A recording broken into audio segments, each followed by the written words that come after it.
Tonight's subject is Imagining Creates Reality. And I mean this literally. We're told that God is the only creator. So if I make the claim that imagining creates reality, I am identifying God with man's own wonderful human imagination. God the Creator is like pure imagining in ourselves.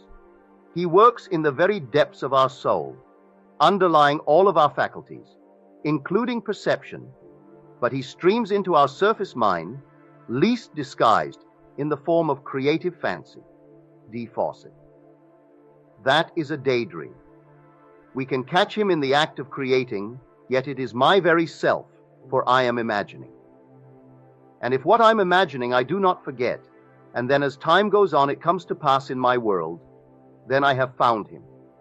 I have found the source of creation in my world. I have found the one who creates. So tonight, this is my subject. Imagining creates reality. And because God is the only creator, if I can imagine a state and bring it to pass, then I have found Him. Now remember, His name is I Am, forever and forever, Acts 3:14. So I'm imagining, well, who is? I Am. Well, that's He, that's God. Don't forget it, so that I may discover who He is. If I imagine and then go my way and forget what I did, I may not recognize my own harvest when I reap it in my world. It may be good, bad, or indifferent. But when I reap it, forgetting how I did it, I haven't found Him. So this is tonight's story. You don't have to be rich to travel, but you must be imaginative to travel. You could have all of the wealth of the world and remain in a little hut, afraid of tomorrow's need, and have nothing but a vivid, wonderful imagination, and travel the world over. Not just in what the world would say, your imagination, but objectively, as the world will call it, reality. For all things exist in your own wonderful human imagination. Now let me tell you a story that I know quite well. The lady is my age, approximately my age, maybe a few years one way or the other. This happened when she was 16. She lived in Northern California. She was devoted to her father, and he lived high, wide, and handsome. No member of the family, including his wife, knew anything concerning his income. He just supplied all of their needs and supplied it well. Then he was killed. I did not press her to tell me how he was killed, but he was killed. She was 16. Overnight they discovered they had nothing. And the mother said, I could not stand the environment laughing at us, ridiculing us, so let us move to San Diego. With the little that they had, they moved to San Diego. This girl, who is today a truly great artist, she had no, outside of her artistic talents, she didn't know what she could do to earn $1 outside of waiting on tables. So she got a job as a waitress. And it's now Christmas Eve. She's riding home on an open streetcar. It's raining. The car is loaded with lovely boys and girls going home for Christmas with their last-minute purchases. And they're singing and having the most marvelous time. And she cannot restrain the tears. Luckily for her, it's raining. So she sticks her face into the heavens and mingles the rain with her tears. And the salt of her tears she tasted. Then instantly she said to herself, and this is what she did. She transformed the entire scene. While holding the rail at the back of the open car, which is simply a conveyance, she said, this is not a streetcar, this is a ship, and I am not tasting my tears. I am tasting the salt of the sea and the wind. She rode home actually living in a certain mental state that she was on a ship moving into Samoa. She rode the entire journey, holding that rail as though the rail were the rail of a ship, and the salt of the sea was driven inward to her face by the wind. And at the very end, she was coming. She felt it was a moonlight night, and she heard someone say to her, "Isn't it a heavenly night?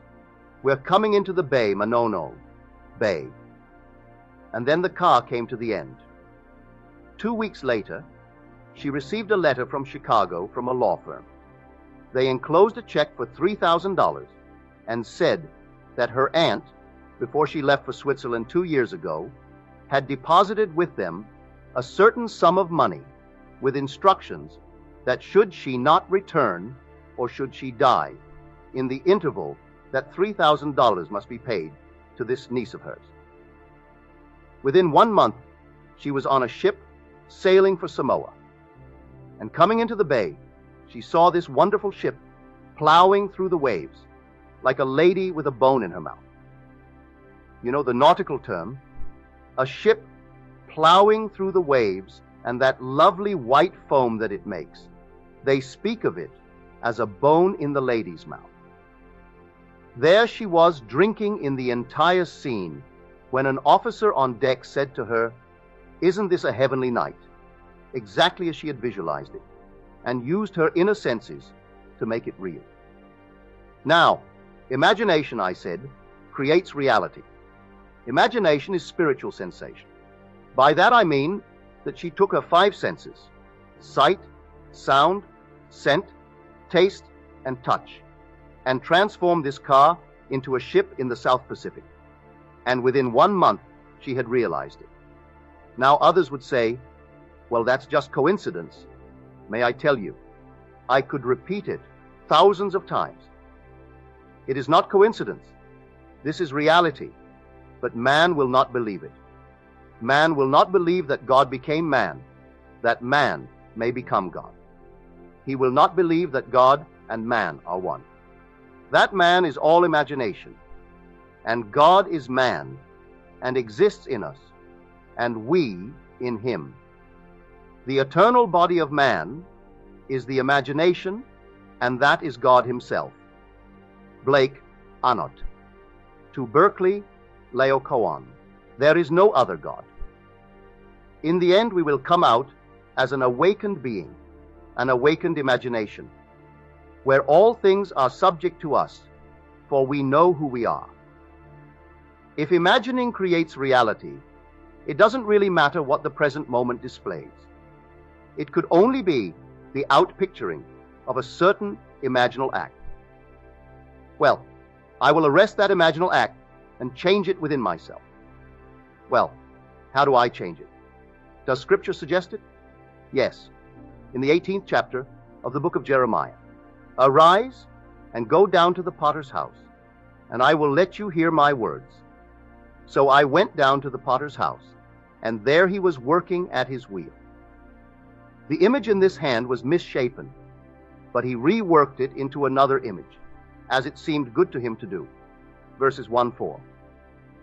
Now, the word translated potter means imagination. In the 64th chapter of Isaiah, we are told that the Lord is not only my Father, he is the potter, and I am the clay in his hand. He is the potter. Now, I stand here and I begin to think of the day, and I think, well now, I got a number of letters today, and this is what they said. So I am now thinking over what they said.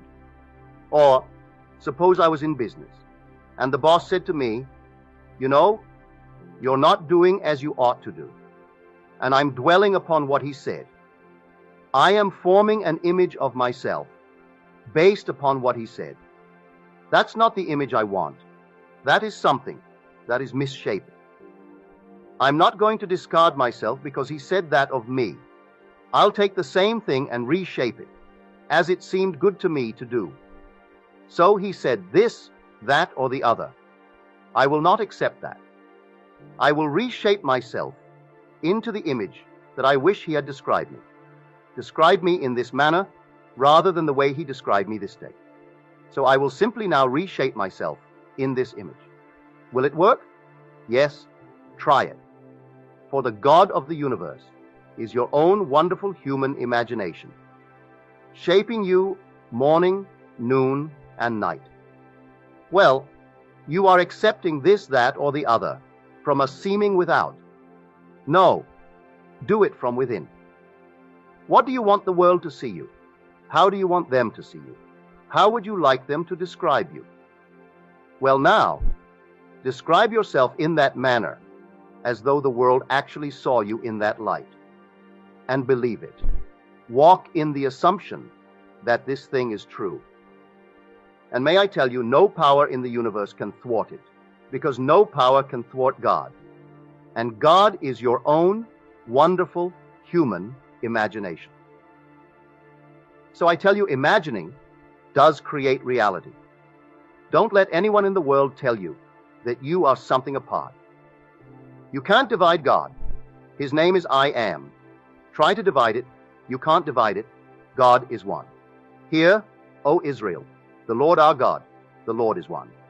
Deuteronomy 6:4, not 2. Well, if he's one and his name is I Am, well, that's God. Let me now, without looking at the outside world, define myself as I would like to be in this world, and live it as I would like to live it in this world. Well, now, let me define it. Let me believe it, without waiting for the evidence of my senses to confirm it. They will deny it at the moment of my attempt to define myself in this light. They'll deny it. But just like this lady, 16 years old, no money, weeping, and she transformed it. Being an artist, she simply lost herself in this state. Now you may say, but she did have an aunt who left 3,000. Your reasoning mind comes in. And then the aunt had the presence of mind to die. And therefore she got the $3,000. And being young, she simply took off without considering the future and had this heavenly time in the South Pacific. That's what reason will tell us. But I tell you, that's how this law works. It never fails. If you will go all out and live in it. Your own wonderful human imagination is God, and there is nothing but God. And because God cannot die, He's the God of the living. When this little garment comes to its end, regardless of how it comes to its end, you, the living being, cannot die. You survive anything that happens to you in this world. But you will still be in a world just like this until you reach the end, when you awake from the dream of life. When you awake from the dream of life, then you are you're in an entirely different age, and you realize the oneness of being who you really are. Until then, believe what I am telling you. It is true, and it will never fail you. A few weeks ago, a friend of ours, who is here tonight, told us, and I told you the story. He took his barber from the low man on a totem pole. He was fourth in the barber shop. And when he discovered, while sitting in his chair, that he did like to barber, and he was not ashamed of it, he loved it. He said, "All right, you really love it? I'll take you up." In his mind's eye, he saw him at the very top of his profession. In the not distant future, he bought out the store, replaced the owner. He became owner and the number one, and changed and rearranged the other three. A few weeks ago in San Francisco, my friend imagined that he had won a prize. He not only won the first, he won a second, and 2 of the 3 barbers who worked for him won second. They came back from San Francisco with 4 prizes out of 9 that were given for the state. He learned that there was another test coming up for barbers for the 11 western states, and he imagined that he saw the trophy on the wall that he would get. Didn't burst a blood vessel to make it so. He just saw in his mind's eye the trophy there, implying this barber won the first prize in the 11 western states. A week ago last Saturday, when he had his hair cut, he walked in to find a 7-foot trophy, and the man told him he also received $1,000 plus the trophy. He won the contest held at the Biltmore of the 11 Western states in cutting the hair of men. He took him from the low man on the totem pole to this state. No wonder he wrote me the story of that long procession of people he's healing one after the other. And the healing was not all physical. In fact, the minority were physical healings. I'm telling him right now, you're blessed beyond measure, that you can do this for the seeming other. It's not another, it's yourself. And you will go to the very top by continuing to use your imaginative power for the seeming other. There is no other. Hear what they need, what they would like, and then you simply, in your own wonderful way, as you're trained, do it and let it take place in your world. For everyone that comes to pass, you go up, oh, beyond measure. Without asking anything for self, you go beyond and beyond and beyond in this world. This is how this law works. You don't have to sit down and burst a blood vessel for oneself, because the whole vast world is yourself pushed out. What do you want? You do? Well, now I will hear it for you. Don't ask beyond that moment. I will hear it for you and then go. A friend of mine, who is here tonight, told me Saturday night. He said, "Neville, you may tell this story from the platform." I had hesitated to tell it until I got his permission. I was in Barbados when this thing happened in New York City. His mother pleaded with him to come to New York City because of a tragedy in the family, and he figured, if only I could find Neville. This is before he had the birth. He wouldn't do it today because he has been born from above, and he's found David, the Son of God who called him Father. But this was before the birth. If only I could find Neville, I know that I would ask it of him, and I would listen to whatever he said. The mother called him back and said, "You've got to come." Well, the problem was, the brother who was a tender, undoubtedly, a tender, loving, gentle fellow, I'd trust him implicitly. As I said to him Saturday night, "I think your mother must be a darling. Really, she must be a sweetheart, from all that you've told me. But we are a family, and when something happens, we all pull together to protect any injured member of that family." What happened to his brother? To cause the violence for one moment doesn't really matter. But in that moment of violence, he killed a man. Well, we need not go into detail. He killed a man, didn't deny it. And then the mother called and said, "You must come." He said, "I know, but Neville is in Barbados, so they say." But I had a dream. It was more than a dream. It was a vision. A woman said to me in my vision, "If you find Neville, he will give you the rainbow in the sky, if you find him." So I knew I had to find you. So I thought, I'll take a chance and call you. He called me when we just got into the house back from Barbados, before he was taking off for New York City. And when he told me the story, I said, "Forget it. It's done. God is infinite mercy, nothing but forgiveness of sin. I don't care what a man does. When the Spirit of Christ is formed in you, you forgive everything in this world. There's nothing you don't forgive. I don't care what it is. The most horrible thing in the world, you forgive it." He hardened Pharaoh's heart, not to let his people go.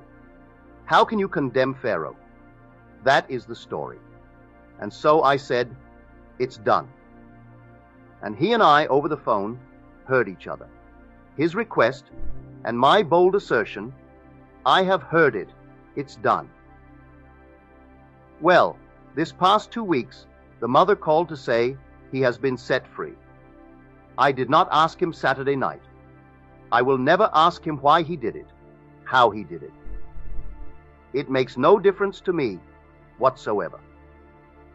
For I'm going to tell you, Not one of us in this world, when we reach the end, can say we have not killed someone. You play every part in this world, but every part. No one escapes playing that part, so that in the end, you will forgive all, because you've done it yourself. When memory returns at the end of the journey, you have played every part in the world. You've been a thief, a murderer, everything that you can think of. And there is not one little thing that man could ever do that isn't recorded in Scripture. To fulfill Scripture, you had to play all the parts. Had I not played everything in Scripture, I could not have been born from above. Had he, who so loves his brother and couldn't understand how his brother could ever have done it, I will tell him, he did the same thing. We've all done it. We have murdered, we have stolen, we have done everything in this world that today the world condemns. And when we reach the end of the journey and the Spirit of Christ is formed within us, which is continual forgiveness of sin, we see no one that we can condemn. It's one of those things. You don't have to go out and try to publicize it to get an office in this world, to say I'm against war. No, that's not it at all. They are still capable of murder, those who are saying it. That's not it. You've done it. And having done it, it's not that you're indifferent to it, but the whole vast world is a play, and God is playing all the parts. So you realize who you really are, the author of the whole play, and you're playing every part in the world. But tonight, we want to be right down here on this level. Take everyone here. You don't have to abide by anything that is now taking place that you dislike. What you now dislike is the vessel in your hand that is not properly shaped.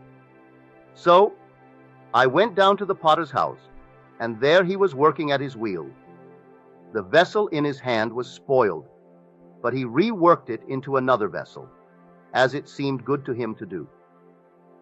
You don't only rework your own concept of yourself into a new concept, but you rework everyone in your world into a new concept. This one can't get a job. This one doesn't make enough to pay expenses in this world. Well, these are concepts that are not right. You take everyone and you rework it in your mind's eye. Now, you don't break any blood vessel. To make it so, you simply do it in your mind's eye, and you actually feel what it is, to having witnessed it or having heard it in some way. For an idea that is only an idea doesn't do anything. It produces nothing. It must produce in you motor elements. I must in some way act within myself when I entertain an idea. So you call me up or write me and you make a request. I can't read the letter and then drop it. If I'm going to do something, I must act upon it. The idea that I act upon must produce in me a motor element. The motor element may be picking up the telephone receiver in my imagination and hearing your voice, and you tell me, thank you, I have it, it's all done. Or it could be picking up another letter, where now in the next letter, you tell me that you have it. Or it could be meeting you in the flesh and embracing you, and you tell me that you have it. I will not know what I will do, but I will do something that is a motor. It's a motion within me. And this takes the idea from just being an idea into a creative state. And it never fails, may I tell you. It will not fail you.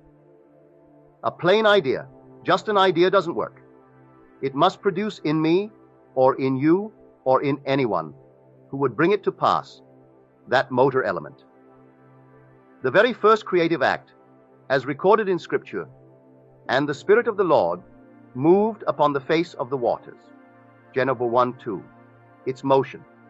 I stand here, and I would like to be elsewhere. Well, now, I close my eyes to the obvious, and then I see the world as I would see it if I were elsewhere. That's motion. Yet I open my eyes, and I am still here. But I went and prepared the place. That is motion. That's psychological motion. So I stand here, and I desire something which, if it came to pass, would find me elsewhere, spatially. Well, now, I close my eyes to the obvious. I assume that I am there, and make there here. Therefore, here vanishes. This room vanishes, as I make that place here. Then I look at the world, and see it as it is related to the new position that I am now occupying. I feel the reality of this state. So I've moved. I move from where I am now to where I want to be. This is creativity. Now, it doesn't make sense, but man hasn't tried it. That's why Douglas Fawcett said, "The secret of imagining is the greatest of all problems, to the solution of which every mystic aspires. For supreme power, supreme wisdom, and supreme delight lie in the solution of this far-off mystery." How to completely control this mystery? To unravel it. You mean it is all in me? Yes, in my own wonderful human imagination. How to move from here to the ends of the earth? Well, all I have to do is imagine that I am at that point in space. How will I know that I am actually there? Then mentally look at the world. Look at the world mentally. If you assume that you are elsewhere, then look at the world and see the world as it's related to that position in space that you are assuming that you have occupied. Mr. Hoover made the statement at the convention in San Francisco when he addressed the GOP. I think the year was 1958. No, 1960. I know because he sent me a copy of his address and requested a copy of my book, Awakened Imagination. Now, when that came out, I do not know, but that was what he requested. He sent me his autographed message. This is what he said: "Human history, with its many forms of government, its revolutions, its wars, in fact, the rise and fall of nations, could be written in terms of the rise and fall of ideas implanted in the minds of men." Now, here is our late President Herbert Hoover. If the change of government is but the result of the change of ideas implanted in the minds of men, can you see what we are doing today in planting the horrors of the world? We go home and turn on TV or radio or read the morning paper, and no headline would be a headline unless it scared you. It has to scare you in order to really attract your attention. If tomorrow morning you saw a headline and some prominent person is dead or murdered, that's better. You buy the paper. But see a headline, "Things are all right now." You go blindly on, means nothing. Read some scandal of some prominent person, you stop and you buy the paper. Now that's our entire system. Well, the rise and fall of nations could be written in terms of the rise and fall of ideas implanted in the minds of men. Now that is true. That is Scripture. He wrote it in his own marvelous way. It's all recorded, for all his words are recorded, and they are on record. If I really want this country to survive and go beyond what it is now, I should be very careful what ideas I'm implanting in the minds of our citizens. And when we allow everything, and we have to allow it, but we encourage it. Allow it, but don't encourage the horrors in order to sell a paper or to sell toothpaste or something else. For the entire thing is imagining creates reality. Believe it or not, it's true. And if we want to live in this wonderful land of ours and go to the very top and enjoy it fully, well then, when you meet someone, no matter what he tells you, put a new idea in its place. Just the negative, and just put something that is lovely in its place. Just put it aside. If you have time, then show him why you're doing it, and tell him why you're doing it. If he cannot believe you, without his consent, without his knowledge, when you are alone, think of him and imagine he is telling you what you would like him to tell you. It's your privilege, because you want a world that is not disturbed by his strange, stupid, negative states. And so, he will not believe it. And when it happens to him in the world as something lovely, he will never know that you were the source of the lovely things that happened to him. You know it, but you need not crow. Leave him alone. He'll go through not knowing the harvest that he's reaping. For I send you to reap whereon you did not sow. John 4:38. But I send these out to sow, and when you know it, no matter what they do, you do the lovely thing. If you do not falter, these lovely things will come into harvest in your world, and we will all reap the benefits. Believe it.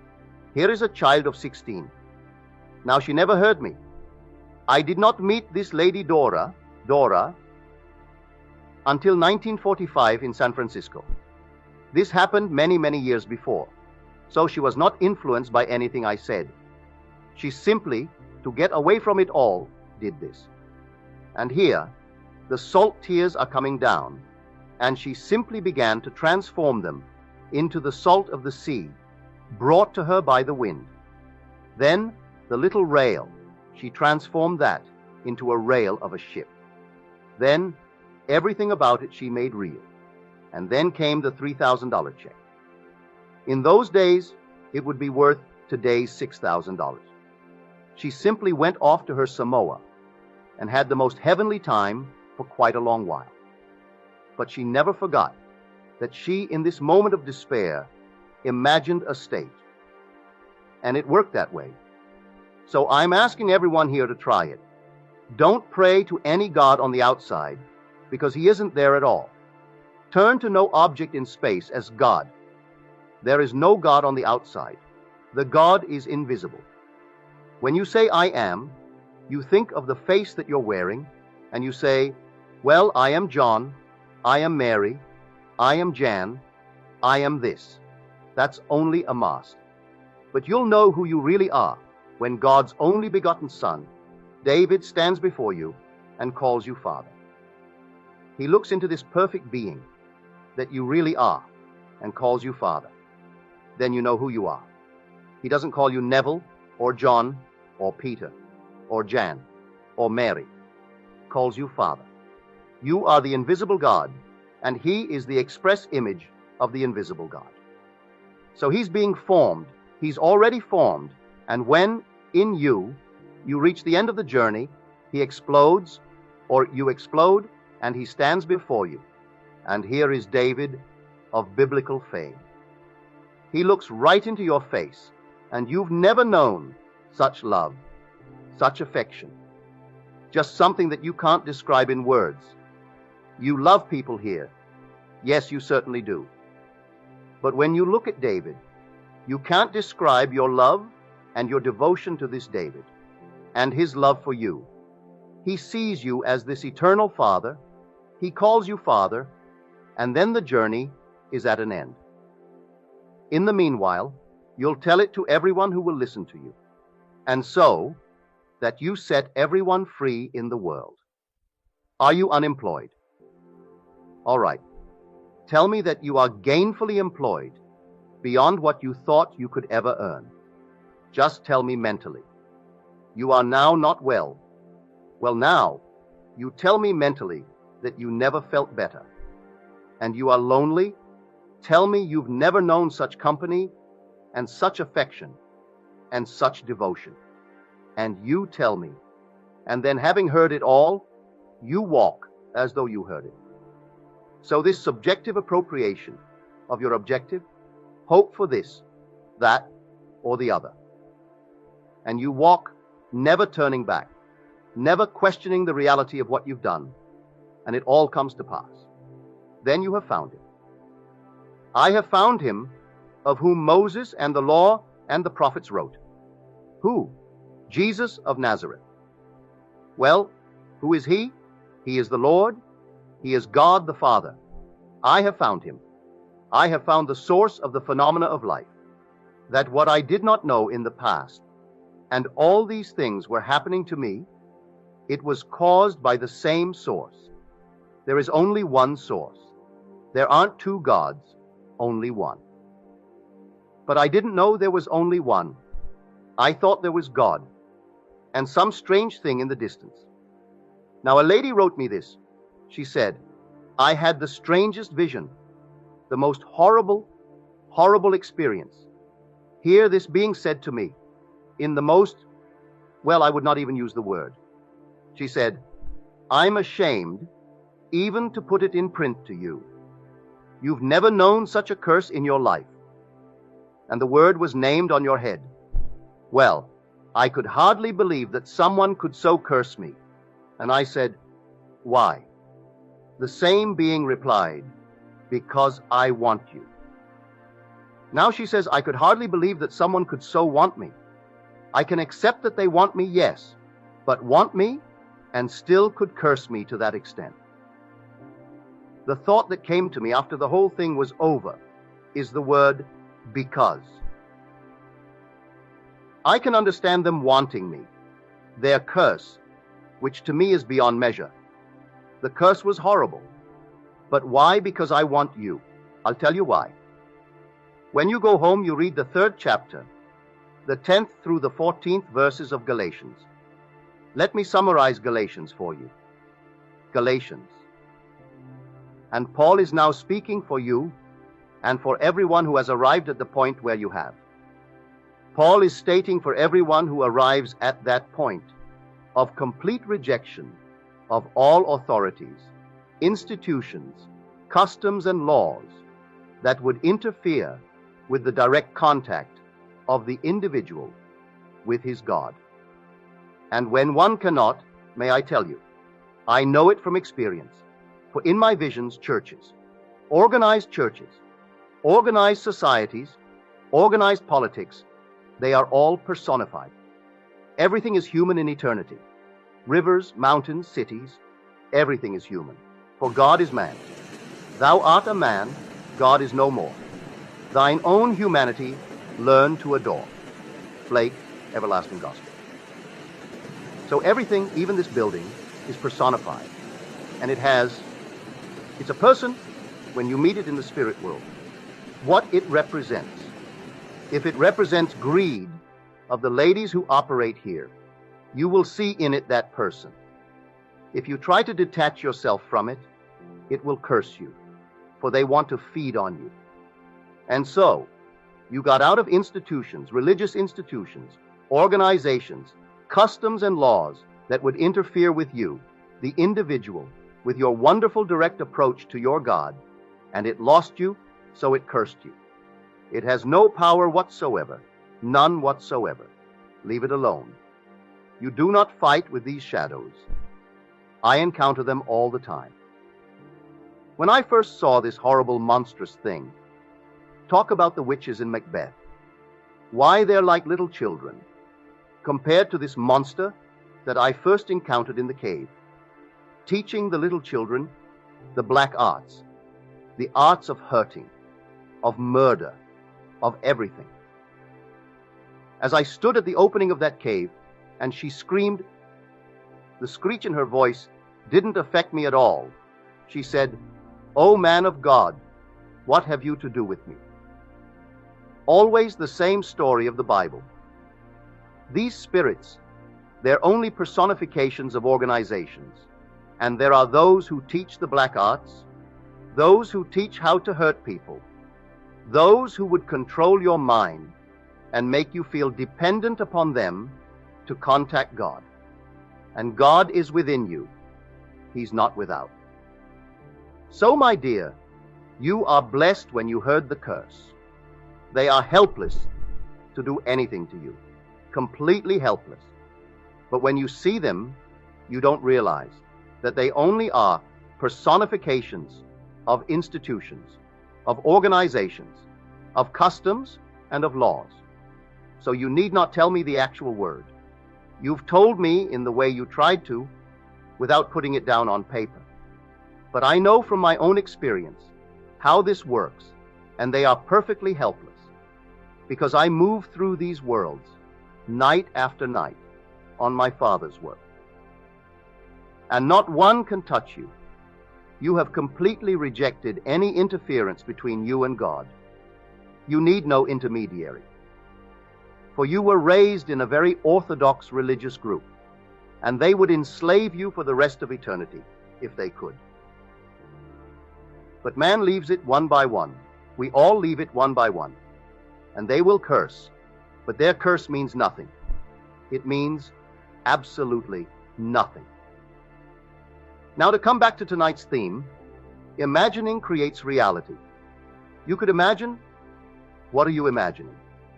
To say to me, well, I imagined it, and it hasn't worked. I will say to you, then what are you now imagining? Have you forgotten that you are John Brown? You were not born knowing that you are John Brown. You were born, and suddenly you began to be called John. Then you began to assume that you are John when they told you that you are John Brown. So when you heard the name John, you responded. No matter where you were in the world, you responded. Now you say, I am secure, I am wanted. Have you forgotten it? Have you worn it long enough to know that you are? If you say, I once imagined it, what are you doing saying, I once imagined it and not now, still imagining it? So I imagined it so to be. I am still imagining it so to be. I will continue to imagine that it is until that which I am. Imagining is outpictured in my world. And that's how we operate this law.